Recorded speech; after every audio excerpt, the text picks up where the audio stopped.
On April 22nd, 2007, Pokémon Diamond version and Pearl version were released in the United States. More than 14 years later, we now have the remakes of those games, Brilliant Diamond and Shining Pearl.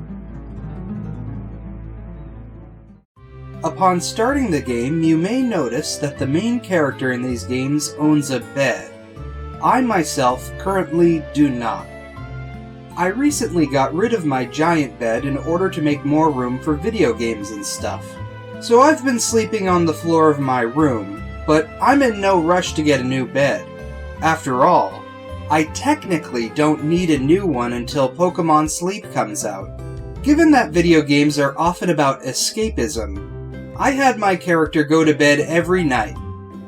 At the end of each day, I made my character walk all the way home to his bed in Twin Leaf Town before I fell asleep in real life.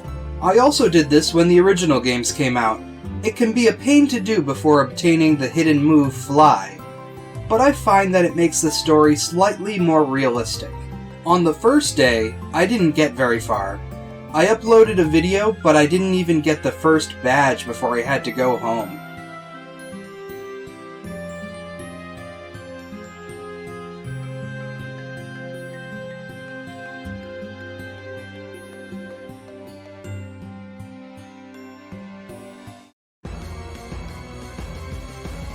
My second day trip included a battle with Rourke of the Orberg Gym. I obtained the Coal Badge and unlocked Mystery Gift in Jubilife City. Then I downloaded a Manaphy Egg. I want to obtain 30 of those eggs before this event ends, but I'm too busy making this video.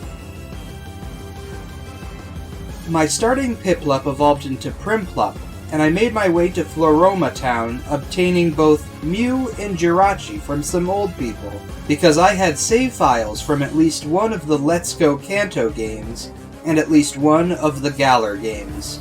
This is now the most convenient, semi-permanent way to obtain these mythical Pokemon, dethroning both Pokemon Ranch and the Pokemon Coliseum Jirachi bonus disc. I fought Team Galactic at the Valley Windworks, but it was getting late, so I had to run back to Twin Leaf Town to go to sleep.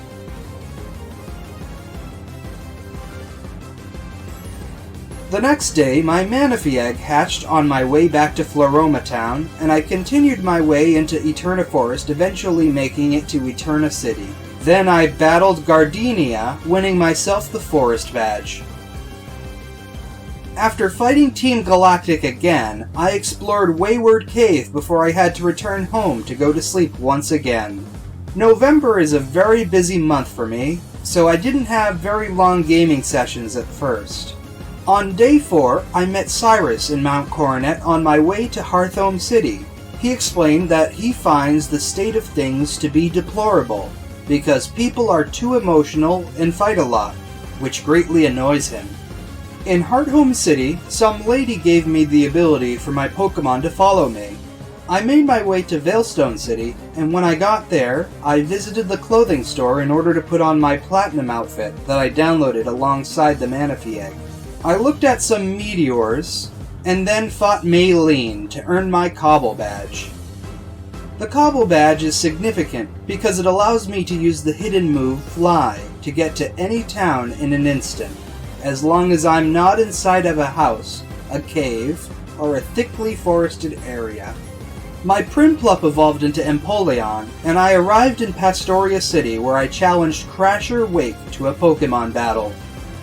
I then defeated him, earning a Fen Badge in the process. In Celestic Town, I found an old mural, and I met Cyrus again, who told me that he was looking for a way to create a new world. I fought Fantina in Hearthome City, earning... What? Can I try Pokemon? Can I... what? Have you beaten both Pokemon games 100%? You can borrow one. I fought Fantina in Hearthome City, earning myself a Relic Badge. But then I had to fly home to Twin Leaf Town because it was after midnight, and I always make sure to sleep every night.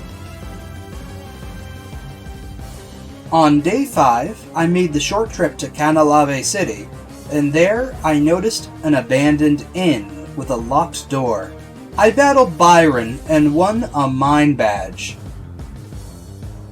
I trained on Iron Island and then met with Professor Rowan, who had slightly different words to say on the subject of legendary Pokémon and evolution. Some kind of bomb went off at Lake Valor, so I went there and fought Team Galactic among the piles of Magikarp. Then I had to go all the way to Snow Point City in order to fight Candace for the Icicle Badge. After getting the 7th badge, it was time for the final fight against the evil team of this game. This is a pattern that has occurred in half of the generations so far. I defeated Cyrus at Team Galactic headquarters, and he gave me a Master Ball, because he apparently doesn't need it. After rescuing Uxie, Azelf, and Mesprit, I started climbing to the summit of Mount Coronet. Before I could reach the top, I ran into a shiny Graveler and caught it.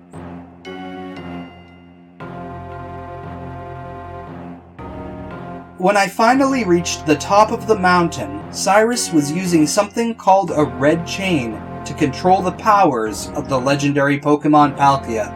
Then the sky got all weird as he tried to bring the world back to its factory settings, deleting everyone in the process.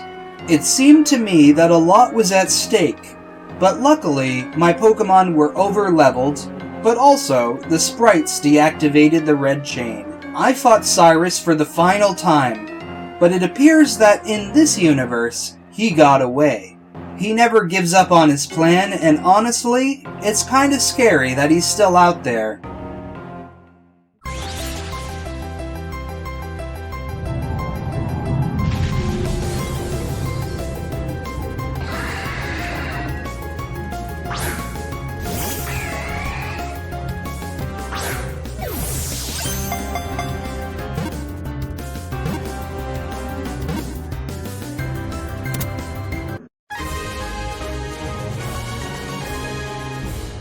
I fought and captured Palkia, but then I had to go home because it was getting pretty late. On day 6, I explored lots of places now that I had all the hidden moves except for Waterfall. Then I went to Sunnyshore's City and met Jasmine, a gym leader from the Johto region.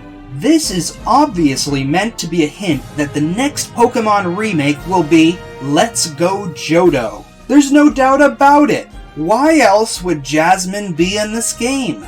Anyway, I fought the final gym leader, Volkner, and I won the Beacon Badge, which is the last badge that I needed in order to qualify for the Sinnoh League. Remember to polish your badges!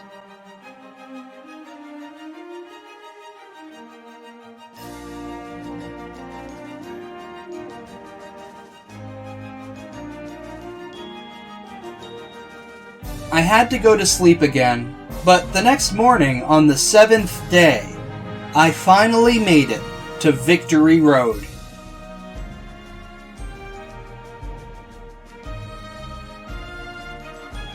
Or so I thought. When I made it to the Pokemon League, there was only one last thing to do, which was to defeat the Elite Four and the champion. Upon defeating the champion, I entered the Hall of Fame. But I couldn't go much farther because I had to stop and edit a video.